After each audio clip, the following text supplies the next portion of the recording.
Welcome to Americana Quill, writer to writer. Please like and subscribe and tell a friend to like subscribe. Today, I am fortunate to have my dear friend Humberto Ona, also known as H.Billi. We both read a book that we truly enjoyed, although it's more of a picture table book or coffee table book, I would say. It was still an enjoyable read, along with the photos as well, which is the Kobe Bryant, the Mamba Mentality, How I Play. So we're going to get into it and just talk about it a bit, especially since it's been now officially a year since his passing. So I thought this would be a great time just to kind of revisit childhood moments along with it. So thank you, H, for being here. No, I'm excited because when I read this book, I got it. Well, I asked for it, but then I got it for Christmas. And oh snap! I'm sorry about this. My name is wrong. It's all good. I found that funny. Here we go. So basically, when I found out that this book was out, right, I'm like, I gotta see what this is about, and I got it for Christmas. Yes, I got mine right here. Yeah, I got it for Christmas, and I was just so intrigued because this was before his passing, definitely before his passing. 2 years before, in 2018. Yeah, but I got it literally the Christmas before. Oh, okay. Literally the Christmas before. So I got it, 1 month before the tragic passing, right? His tragic passing and everyone else on the helicopter. And Kobe is inspirational. Like everything he does, you could tell he does everything with a passion. And if not a passion, he does everything at 100%. And that to me is amazing and can be applied across anything. Like I know he's more so basketball focused in his teachings, but really I think what he did is effective if you take it into any world. So no, it is absolutely. For me, the reason I remember what was sad was I think the night before, me, you, and my significant others and my brother were celebrating my birthday party out in Manhattan. Then the next day is when we found out about the plane situation. So for me, it was a great day. And then that moment happened. I was like, wow, and I didn't know why I felt so affected, but I think it was because of the mentality that he absolutely left behind of being focused and going for something.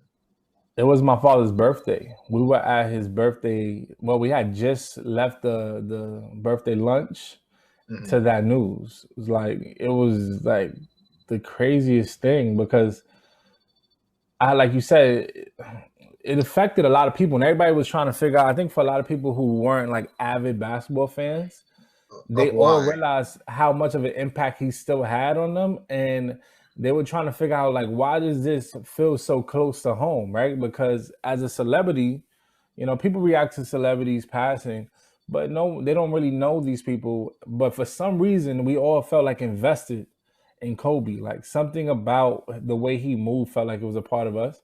And I just think it's the constant inspiration. Like you can tell he was very serious about every aspect that he took on. And we wanted to be more like someone like him or any of the greats. It's not just a Kobe Bryant. When you realize the greats have all these personality traits, they have this work ethic, and they have a lot of similarities across each other. So that's why there's these people that just at the top of all their fields, and we all connect to them, especially when they pass, like a Michael Jackson. When he passed, the world was in shock. And for me, I don't really remember like going through an entire Michael Jackson album, but his music was so prevalent and how impactful he was at the top of everything he did. Every time he dropped something, it took over the world. That is what we feel connected to. And that's what we aspire to be more like, even if it's not to be a musician or a basketball player. No, I totally agree with that. And I think he found a way to package his mentality. Like same thing with Nipsey. He found a way to package his mentality to let you know what he stands by, his integrity, right? So the Mamba mentality, I guess, is like his core values. And so I think that's what was so deep and important and profound that everybody wanted to get a little bit more of. And he just used sport as the medium to tell the story, I felt like, in this book. Yeah. So what I first enjoyed was in the book was not only just the pictures, but more importantly of him being excellent. But I really enjoyed the forward by Paul Gasol where he talks about just the man he knew and how he had to encourage him to kind of like let people see a little bit of another side of you. However, like his focus is what got him to get where he's at and like helped him change his life, Paul's life. Not just becoming a champion, but showing him how to be excellent on other avenues of the game. And I also think it was the way he was accepted by Kobe. Kobe really built a relationship with him, and Kobe knew he was the right person to push because I think, and this is from Kobe's mouth, right? Mm-hmm. He basically knew he could really work with Paul Gasol and create the dynamic and the teamwork that he's always wanted. And Paul Gasol, this was all possible with him because of how receptive he was. But Kobe took it beyond, right? Like Kobe would communicate with him in Spanish. And I thought that was impeccable. And you could tell that was the impact that Paul Gasol to this day always talks about. It was how deliberate Kobe was with everything and how he would really bring people into his world, even if they couldn't handle it. But in Paul Gasol's case, he could. And a lot of people, either they talked about how much they hated being asked to work out with Kobe because they knew he was going to go hard beyond probably what they are used to. But it's very cool how Kobe and Paul Gasol really became built one that when they were a team. Yeah. Right.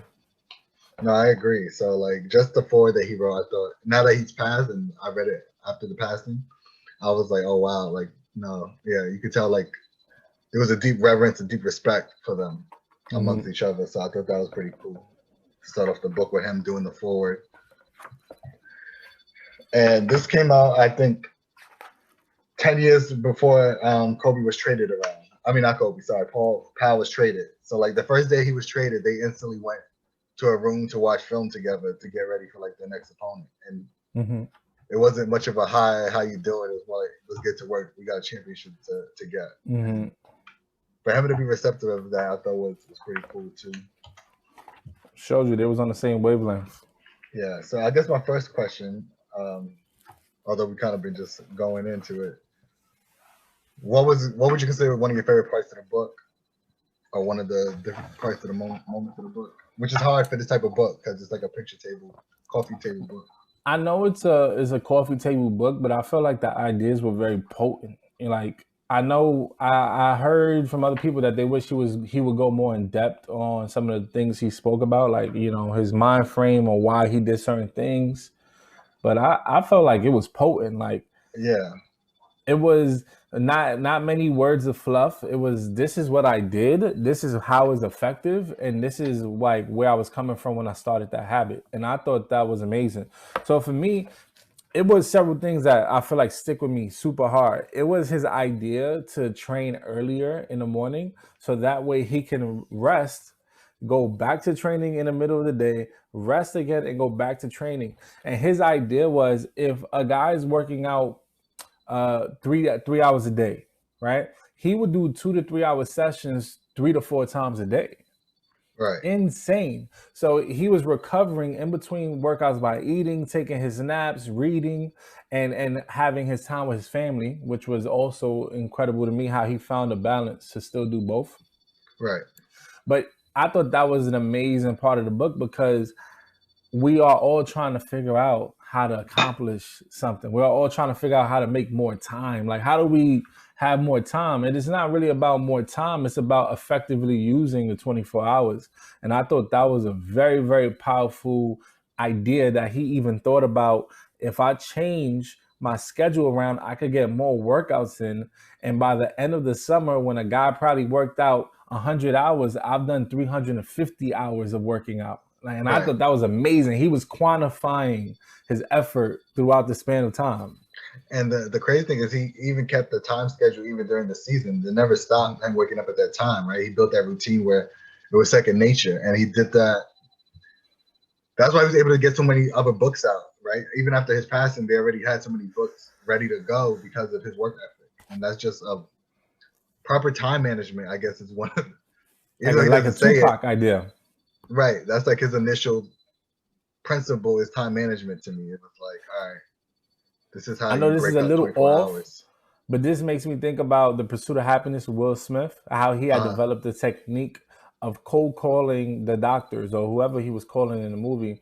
He realized by not hanging up the phone, he would save valuable time. And by not going through the exact list in the order that he was provided, he could get to the most important calls quickly by just hitting the button to hang up and continuing dialing. And that's like Tupac. I heard the strategy that when he was in a booth, he would never leave the booth to hear the song. He would go in the booth, write the entire song, record the song, and then say, "Give me the next beat." He would never leave the booth area. And that's like that mentality. That's why like certain people could accomplish so much. It's amazing. no, I agree, and I think it's just not only prioritizing your time, but I notice when you create a list and then you knock out the things on the list, if you prioritize the list too, it makes things go by faster, and then you have more time in your day. Where people thinking you're working 24 hours, well, you probably only did 7 to 8 because you minimize the parts that aren't important, right? The distractions virtually, right? Like the things that we want to say is important, but they're not really priority. Right. Like if you know you guys sit down in a chair for 4 hours to do a podcast or to write, if you have water next to you, I don't have to keep getting up to get water, right? It's like you might as well keep water by your side. Or like it's just certain small things that make the time go by faster. If you know you get distracted by TV, but you need something to block out the white noise, play the right background music. It's just different things that helps propel you to stay focused on whatever the task is that can maybe finish much faster than anticipated. So I thought that was pretty cool. And in the book, when he talks about Michael Jordan, he says he asked him a ton of questions, which I thought was pretty interesting. I thought that was amazing. Right. Why would you not ask whoever's the best at whatever whoever's perceived to be the best, and ask him a ton of questions to gain the knowledge that's needed, and if not, figure it out with some of the things he might give you. Because I'm sure Jordan didn't give him everything, but he gave him just enough for him to do his own research and get more information. And I think that's very key to me when reading this book.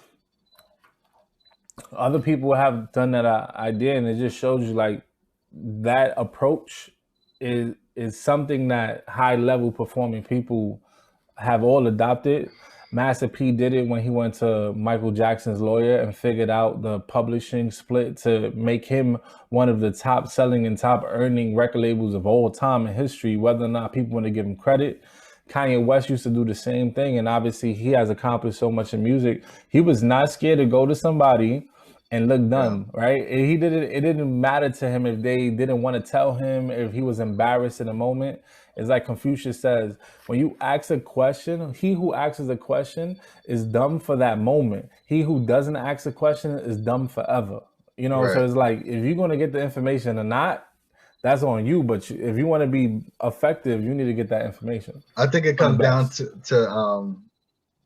the thought process that there's no such thing as a stupid question. Like it's just that simple. And I think Kobe really transcribed to that. Because I'm sure he knew how to do a fadeaway, but how did you do your fadeaway? You know what I'm saying? I'm sure it was like those things. To somebody else on the surface, I'm sure it sounds dumb, like it's a fadeaway. It's like, I bet you if you hear from Michael Jordan, it's a whole other thing that he could tell you that you never even thought was a part of it. Right, like where's his eyes looking when he's like fading away? You know, like it's the little nuances like that I'm sure Kobe was in love with, which kept him pursuing excellence. Because I don't think it's just or a student at a craft, right? It, like you with music, I'm sure there's little nuances that you still want to perfect, even though you think you got a great grasp compared to probably a whole bunch of other people. And then the next page after that is just do it. Even though he signed to Nike, I think that was like a double entendre on his part. It's also about him just following through, which I thought was pretty interesting in the book. Is like the way he follows through. He even talks about in the book like his routine of like recovery when he was playing as an athlete. Those parts didn't pertain to me, but just the idea of routine over time.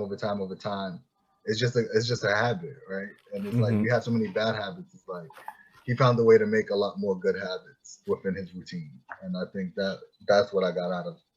Speaking of habits, because every time you say something, it leads into another thought that I have about this book. Please. There was a part. It says he says a big shot is just another shot. And I thought that was amazing because he actually spoke about his routine, and he was more concerned with the skill building, right? I'm gonna shoot this shot 1,000 times, and I'm gonna get it under my belt, and I'm gonna get it within my arsenal to the point it's not a big deal. So when other people are like, you know, clamming up during a big shot moment, a buzzer beater moment, like the team needs you, to him is like, I've done that shot a million times. I've drilled that in my head. And even he went further as to envision the shot over and over and over again. All the shots he would make, he would envision them before the game would even start. So that just showed you his routine and his mind was it was it just goes back to habit building. It was amazing. Right. I love this And book. he learned that habit a lot from Phil Jackson, if I'm not mistaken, of like visualization and those different type of tools of meditation, which a lot of successful people say they do. So it just shows you that although there's different ways to reach success, some things are just common core things that should be adapted, which is good habits, meditation, it seems like, and just scheduling your time and having fun in that balance. And now he also goes into like certain people that impacted his life. And I thought what was important was the person that had more rings than him besides Jordan is Bill Russell. He said, you don't win rings by accident, is what Bill Russell told him. And I'm not thinking of rings for me in basketball, but like you don't reach success if you only do it one time, right? If you only do something. That's exactly what that ring is, yeah.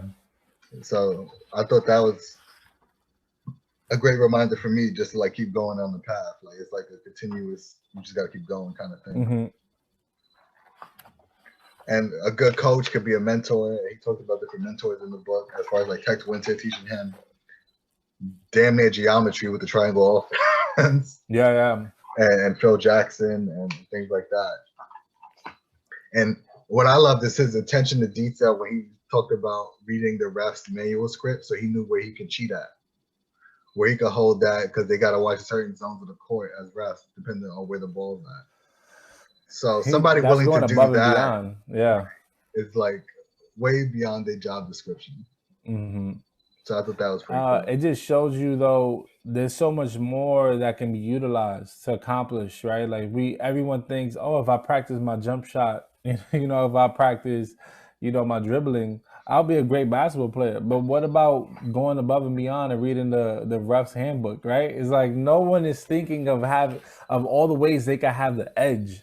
And that's what he did. Like his whole thing was, how do I get the edge? Like his success was not by accident. He was thinking beyond where other people would stop. It was amazing. Like honestly, I love this book because I'm all about the psyche. I'm all about the psyche and how. Like that's my biggest thing. How and why to me, if you could figure out those two questions, when you go into anything, you can accomplish, obviously with the work, but you can accomplish a lot. Because if you just think I'm going to do this, but you don't figure out the how, like in how in depth it could be, like what's the how to this, and also the why, which is how I get through when I'm tired of something. I know why I have to do this. Right. It's like the same, similar to people saying you should have the end goal in mind. It's basically the same thing with the how and the why. So no, that doesn't make sense. What I appreciate is like him being able to adapt, right? Because in the book he talked about when he broke his finger and he could never shoot the ball the same, so he had to relearn how to shoot again, which probably took another 10,000 hours just to like master it again. Because now he said he couldn't shoot off of like, I want to say either his pinky or like his ring finger. He had to start shooting off his like middle finger or something like that. Yeah, he had to change where the most of the touching of the ball would be. Right, and where it would spin off of. And that's muscle memory. So the things you do as a kid, he had to break just because he broke his finger, which I thought was like very, it just shows a certain level of adaptation that I don't think or adapting that a lot of people aren't used to and don't want to do, because sometimes we get so confined and comfortable in our own boxes. But this is somebody that, although he was in the box of basketball, he still found ways to break out of whatever should have been just normal for him. That goes into him also speaking about using his left hand and learning how to shoot with it. He didn't want to have a weakness. So he felt like, I need to be able to shoot with my left hand the same way I need to be able to shoot my right hand, especially for moments like that where something was wrong with his right hand. He's like, I'm going to get the job done with my left hand. And there was a big clip of him doing that. He was at the corner three and he's trying to get to the hoop and the defenders, he's playing the Mavs. They like close him out. And the buzzer is about to go off, the shot clock buzzer. And you think it's over. Like, that's it, right? People got to throw up a wild shot. He turned into the left hand because now he's at the baseline corner of the three next to the Mavs bench. And he shoots basically the longest two. He's right in front of the 3-point line. Right. He shoots a long two, left hand, goes straight in to the point Mark Cuban was like, had to clap for him. But that was how he thinks, right? He was knew that moment would come. A lot of people would have to shoot into the right hand, into the defenders, where he turned into the left hand, where there was basically no more inches. That was the most amount of space he could get, and he made the shot with the buzzer going right at the same time. Right. Amazing. And for him to have that already programmed and downloaded in his mind to do is the amazing part. No, absolutely. So I'm just kind of going through the pictures, so don't mind me. I'm trying to find out like some other stuff I want to talk about. No, I'm doing the same because there was so much in his book. He thought sometimes you have to put your team on your back, and I think he felt like he always wanted those big moments, which I thought was amazing. And he talks about that, especially Phil Jackson talked about that when Kobe went to his first mentor in Jerry West and said, "Yo, how do I score 30 points like you did when you played with Elgin Baylor?" So it was more of like he knew Shaq was good, but he's like, I'm not going to limit myself because Shaq is good. Like we both can be good and win championships. So he was trying to get insight with that, and Phil naturally was like perplexed about that because he thought that meant that he's not going to feed Shaq the ball the way they needed to. But I don't know. I guess it was like for Kobe, it was like a game within a game, and I think if you play like that and you do things like that, it makes life still enjoyable, even though the world might see that you master the craft. To you, it's like it's so much more I still haven't mastered, and I think that's the game he was playing. Yeah, he loved the constant push for more, to accomplish more, to learn more, to be able to be capable of more. Right. Because in the book he's showing footwork, pictures of his footwork, balance, like things that look like a normal play to us that probably watch everyone else play, or even moves that we've done when we played in the yard, the courts. To him, is like he examined why it was wrong, like the littlest of things, and I thought that was amazing. You know, like speaking of the footwork thing, he was amazing. I get excited, right? I keep cutting you off because it's just much was in this book. Appreciate it. He talks about how when he suffered the worst ankle sprain of his career, right? And he said, this was my worst ankle sprain, to the point where he couldn't train throughout the summer. It was like literally he had to stay off of it in that way. And he was like, how do I work even though I can't play? And he took up tap dancing. This man was next level. Yeah. He took up tap dancing throughout the entire summer. So and read more books. And it was more so like, how do I work around my work? And I think that if we could all figure that out, because there's so many things we could take from other places and bring it into what we do. And especially when we feel like we can't do something, it makes me think about piano playing and how I was figuring out or looking up how to like learn piano. One of the things they say is even when you don't have a piano in front of you, you can tap a table to work on your muscles, right? And your fingers. So it makes me think of how he said he had to tap dance because he couldn't actually play the game. And he was still working, even when he had to stay away from working on the court. It was like work around your work. Right. Effective things that everybody could take to their field is amazing. But you got to have the will, right? And I think that's what I'm learning now is like the information's out there. It's like who has the will to do it? Because it's not easy to wake up every day and make it a habit. So I think that's the interesting thing is like you got to have the will to like follow the Mamba mentality or anything close to that. So what else am I looking to see? I can bring up a lot. Listen. Yeah, you can take over, man. Help me. Another thing was he was always looking for answers to even questions he hadn't yet discovered, right? Like, I don't know what to ask, but he's looking for more. Right. And I thought it was amazing how this mentality comes from this book, but there was a situation where he was looking at soccer players and was trying to figure out how to improve on things that maybe someone else doesn't realize, like there's an area of improvement. Like people think this is how it is.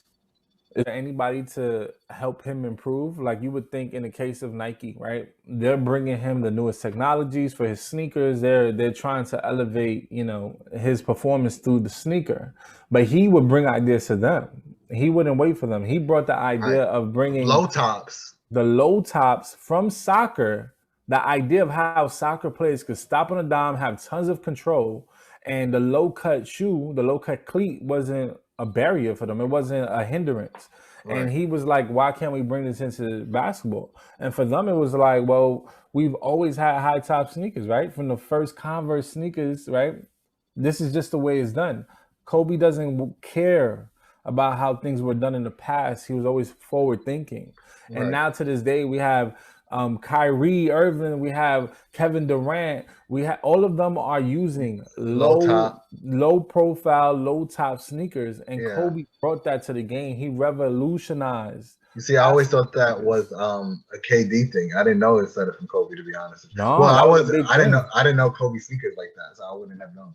I remember it was a sneaker that he had. It had a snakeskin look on it.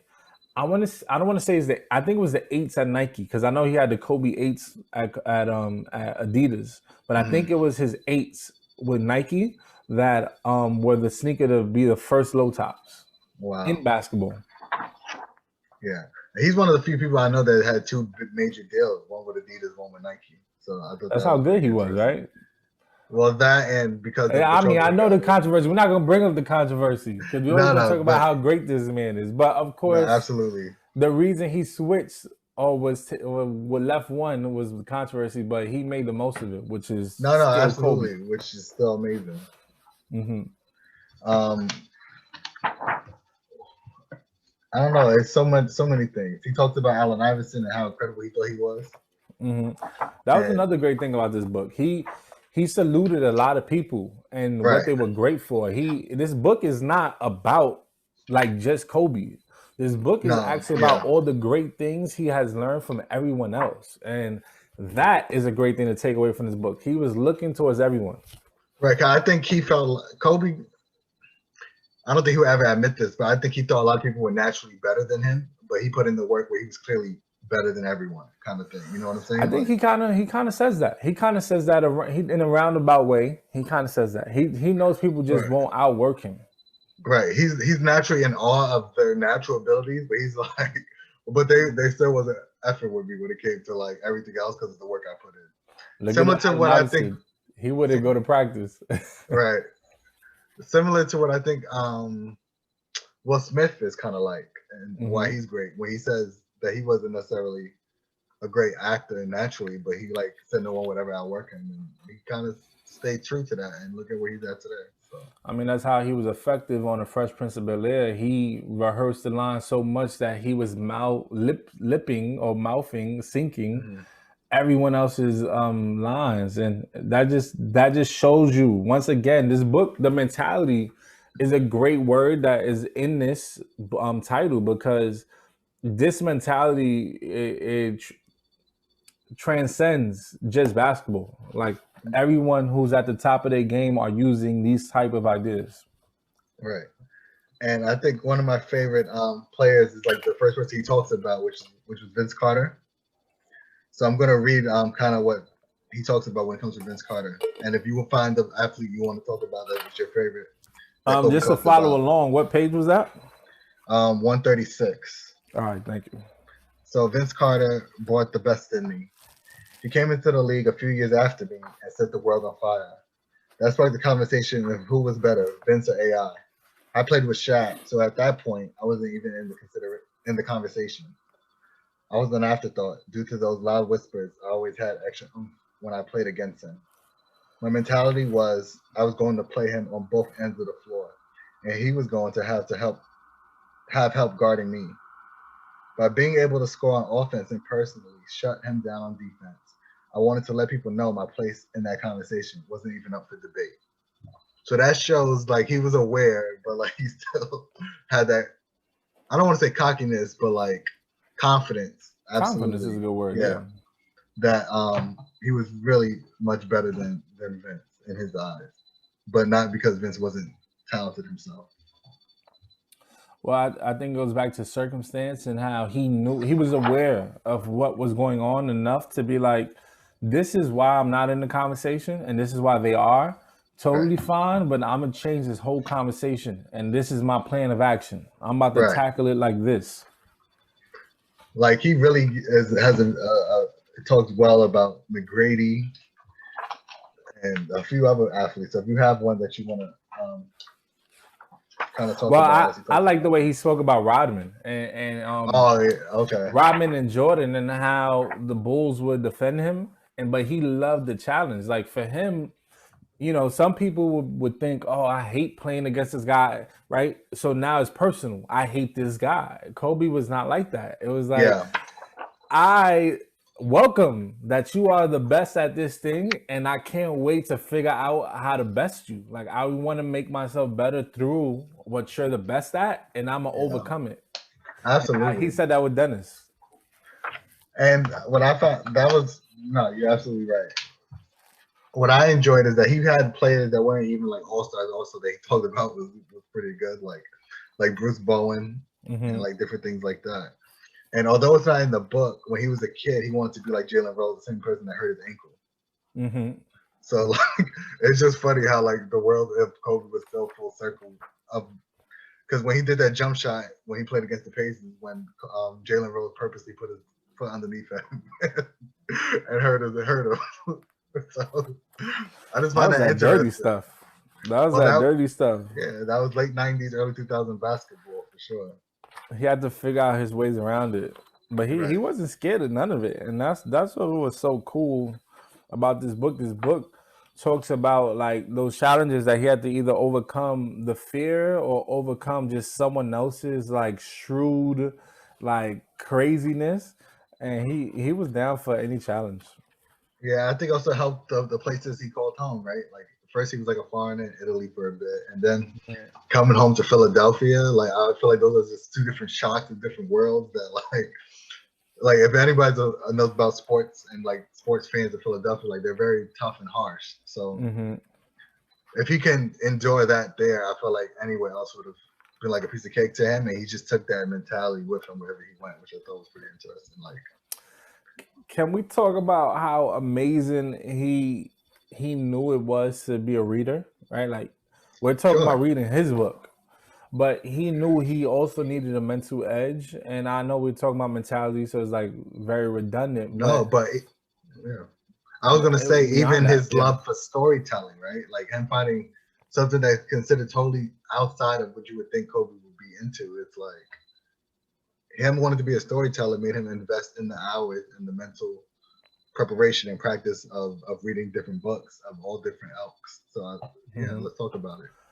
I like though that he was reading to strengthen his mind. So like it was reading and meditation were the two things he knew he had to work on his body, had to work on his muscle memory with what he was practicing, but he took it beyond that and he read a lot of books.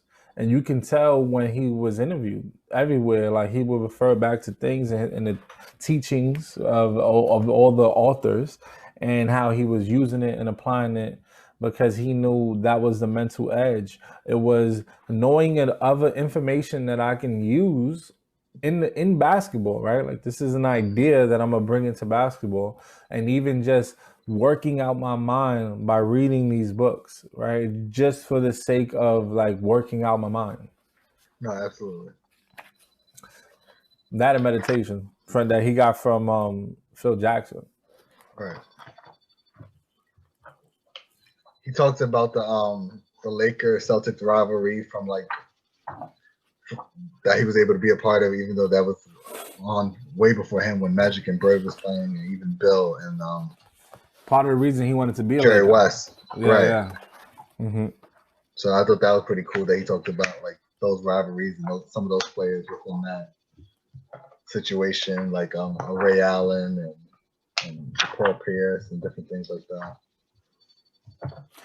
He also talked about how Kevin Garnett wouldn't talk trash with him because like it Right. would bring out that competitive spirit that he's gonna go harder now. Like, Yeah. and that goes back to his meditation because he knew how to zone out beyond like you're talking crap to me. A lot of people that throws them off the hinges. They can't handle like how do I Right. get through this person talking trash because I get so emotional. He would not get emotional. He would get more focused and attack harder. Which is like something has to be, although you think you're fixed, like your life is fixed, something has to be slightly broken for you to be able to be like that. Uh-huh. Because Yeah. that's like just not, it's very hard for that to be the case in many avenues. He said Kevin Garnett never directed one word of trash talk to me. Right. And if you hear a Kevin Garnett interview, they talk about how Gary Payton taught them like a few little quick tips during like an All-Star game, and since then, But Kobe asked.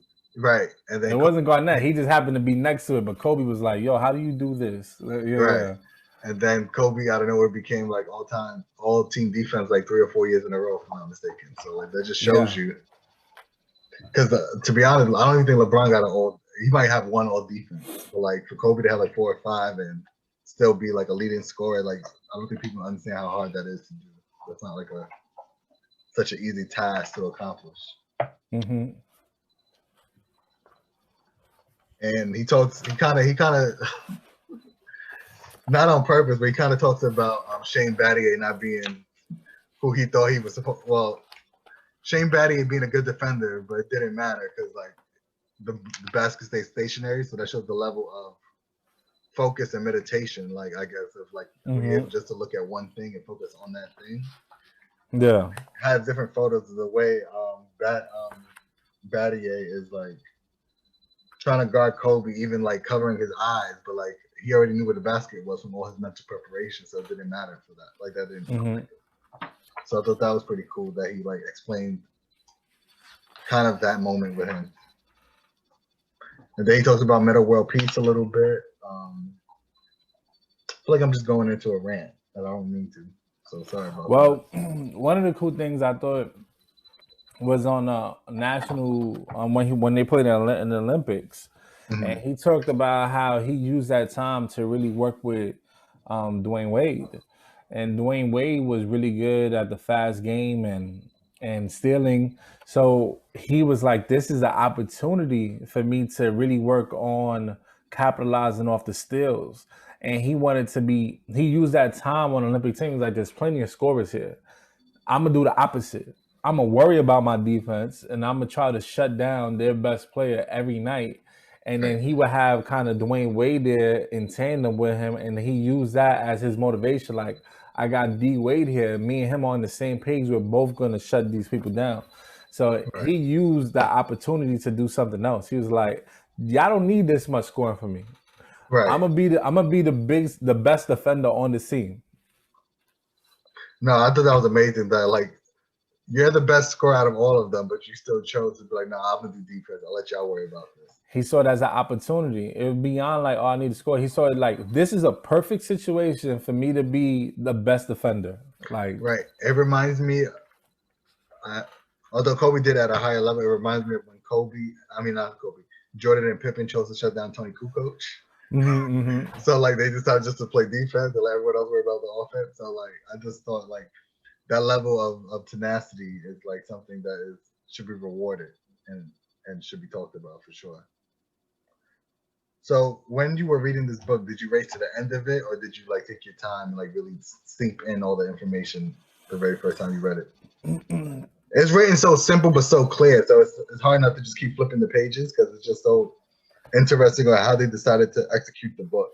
So, well, at this time when I read this book, I was reading a lot of books at that time. I was reading basically a book per week. So with this book, I kind of like slowed down because I didn't need so much time to get through it. Like I didn't need the entire week, but at the same time, I'm into the photography and graphics of everything. Like I'm always like breaking that down when I see like a Subway ad or I see an album cover. So this book to me, while I know it's not very dense with writing, is full. Like someone like me who loves visuals, loves Right. graphics. There's tons in here. Like the photographer in this book, It's like amazing. I didn't want to lose any of the details, because how he was captured to me was also artistic and poetic. It worked with the words. Like each photo perfectly aligns with the text. Perfectly. Like it perfectly exemplifies what he's talking about. And it kind of made me slow down more, because I wanted to read every word since it wasn't many.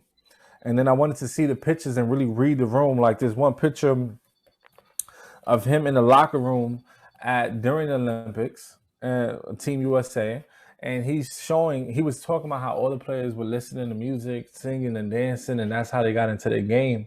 But for him, it was the opposite. It's the He wanted to silence. hear the sound of the room. He wanted to observe everyone as he got ready for the game. He kind of like wanted to be more still in that way by being more present. And this photo shows you like him prepping, putting on his socks, and how everyone's lacing up sneakers, but they got headphones on. Kobe don't got no headphones on. Those little details make you, just enjoy the book, and I feel like it makes you move slower. Yeah, I liked it. I didn't rush. right. I was so into the book that after I read it, I probably text you like the next day, like, yo, I just finished the book. We gotta do a podcast about it. That's how enthused I was about it. So, Yeah, facts. I would and what say I it do was. appreciate about Kobe is that he said sometimes he will wear the headphones just to keep people away from him, so he can still say Zen in instead of trying to talk to him, which makes sense. Exactly. Also very smart. Women do that on the street, so men don't talk to them. True. So, what scene stuck with you the most? Well, even though it's not a scene, like what chapter, what section kind of stuck with you the most? I would say it was the routine. Like I know like at the end Okay. of the book he speaks a lot in particular about certain players and like what they brought to, his game by like challenging him or whatever. But I like the beginning of the book where we were focused on like how his days went on game on his day, how his days went on game day, how his off season was, how his routine for workouts, how he was thinking of building muscle when he first got to the league. I love all of that, like more than I even care about, how he played against Tracy McGrady, right? Like that's cool, but I really like how he became who he was, and that was the beginning of the book. True. I feel the same way. I really love hearing about the routine and his tenacity and his focus to get there, right? So Mm-hmm. you being a musician, you having a media company where you do photography and film, how would you adopt the Mamba mentality as H.Billi? I guess is the question I have. Well, that's a good question. I was brushing up on this book today, and it instantly like reignited something in me that I felt like maybe I'm letting time go by not focusing in on certain aspects, and that naturally came to me. So I feel like what I'm trying to figure out now is staying effective and doing it with less time, but still finding more time in a way. Does that make sense? Like No, taking yeah. time away from other things.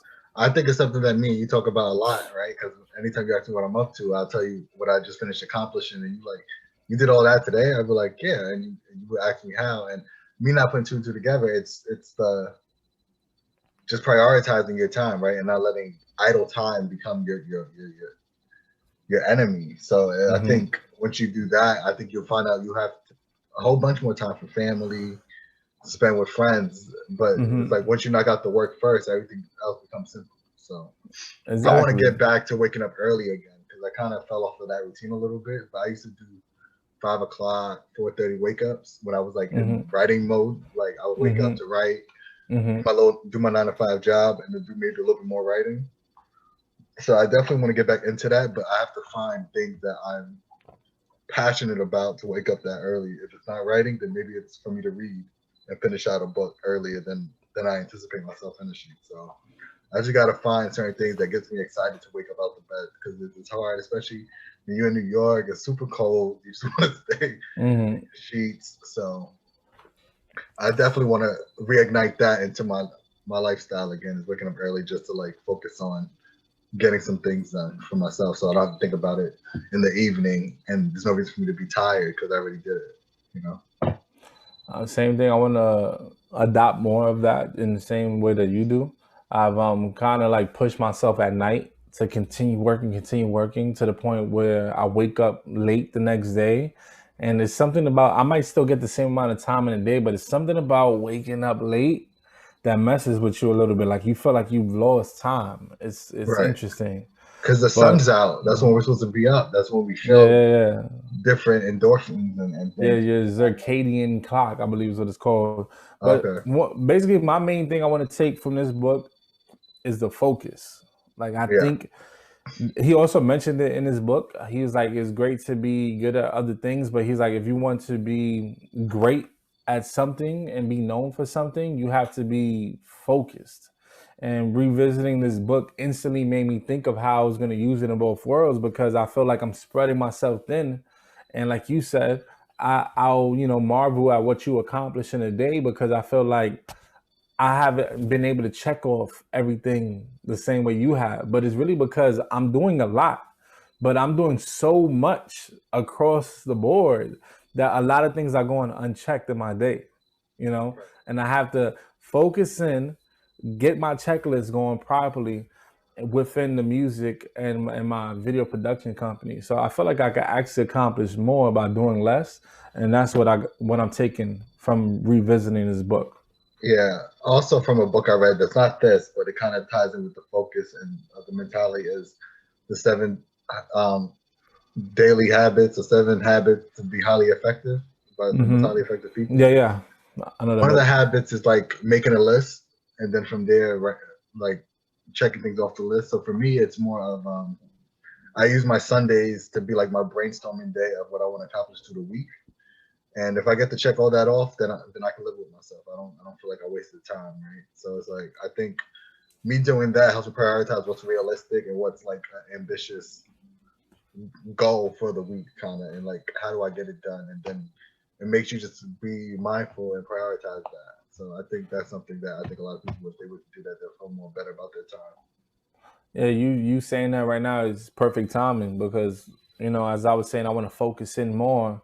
I just recently got into actually writing things down. I've been doing it with my iPhone, the notes, and you have always been like giving me books and things to write down, like plans and ideas. But Yeah, I just let things like be in the air, like, oh yeah, I remember that, and you tend not to remember it. So yeah, thank you for saying Sunday is the day that you write down your goals for the week, because that is a very actionable approach that I'm going to have to implement, and it's perfect timing because I want to focus, and I now realize how important it is to write down your ideas, write down what you've learned, write down your goals for the week. So perfect timing. Thanks for saying that out loud, because no, of I'm gonna take course. what Kobe said and what you just said, and I'm gonna change my life further. I appreciate that. I just think it's easier to do it on Sundays because that's usually a day for most people of meditation. Like I watch my Joel thing with my wife. Read a little few chapters of a book. It's just a day of relaxation where I can really have a moment to think and not just Hmm. be going somewhere, so that I could think of what I want to accomplish for the week. And I just make sure they're always aligned with whatever I wrote down at the top of the year of what my initial goal, bigger goals were. So Hmm. it's just about small checkoffs to get to those bigger goals. So that's I'm all gonna it's do the about. same. Um, do you have anything else to say before we close out on the Black Mamba book? I just want to say I think everyone should, browse this book, especially if you're someone like me and Brinton who are constantly looking to improve and just, I don't know, really improve and accomplish. I think if you're trying to improve yourself and accomplish more, then this book, while it's basketball centric, it's it's more than that. Everyone can use it, Absolutely. so everyone should try to give this book a chance. And it looks beautiful on your coffee table at the very least. Right. Absolutely. It makes me want to buy a few more coffee tables. It's just I got to figure out Yeah, which one. yeah. This book was beautiful. I left it on our ottoman for weeks just to keep seeing it there. Nah, I super enjoyed this book so much, and I'm grateful for just you doing this podcast with me. Thank you so much. Thank you for making me revisit this because I literally read it a year ago. So it's been a year that I let these concepts kind of like drift off, and I I think got you to kind really. of adapted that though this year, probably without you realizing it. It's just you staying consistent of releasing a song every week with you and your family. Now that I think about that. No, without a doubt, I've definitely been using it, but there's so much that I'm missing out on that I'm like, if I bring that in right now, ooh, like Right, I'm gonna do some good things. So I'm gonna use all of right, that. right. But And thanks for realizing that. no, of course. And although this is not being released right away, like we're doing this in the top of the year, so you have plenty of time. So, hmm I'm so gonna do a lot. You too. thank you. Stop playing because you have been of this mindset without this book, before this book. Well, I And appreciate that. you move like a great, and you will be a great. The amount of work you have been able to, you're extremely prolific. You've been releasing tons of books, and even with the way you use your time, you're very focused. And how you said you were going to use this time now to read tons of book and take in new information and inspiration. And that's exactly the type of stuff this person in this book mentions. So, Right. And I think inspired me. that's how you become great is you got to leave a mentality or a certain level of dedication that people can have a respect for. Like Mm-hmm. you might not be the biggest Kobe fan, but you respect the way he got approached his day to become great. Like Exactly. so. I think those are the things that people in our culture, in our society, truly appreciate from Kobe, and maybe that's why it hit everyone so hard. Now that I think about it a little bit more. So thank you again, H. Thank you. This Mamba has Mentality. Yes, everyone go get that book. Please listen, like and subscribe, download this podcast. Where can everyone get you before I close out? Um, Basically, H.Billi is everything. If you type that in, Billy with an I at the end, not a Y, you'll be able to see my beats on YouTube, which I'm not producing, at least publicly. I've always produced, but very cool. And then my media company, hbillimedia.com. You can actually see what my video production looks like. And you can check out the music if you go to H.Billi on YouTube or iTunes or the Rory Mob, which H.Billi is a part of. Thank you. This has been Americana Quill, writer to writer. Please like and subscribe. Have a great day, guys. Yep.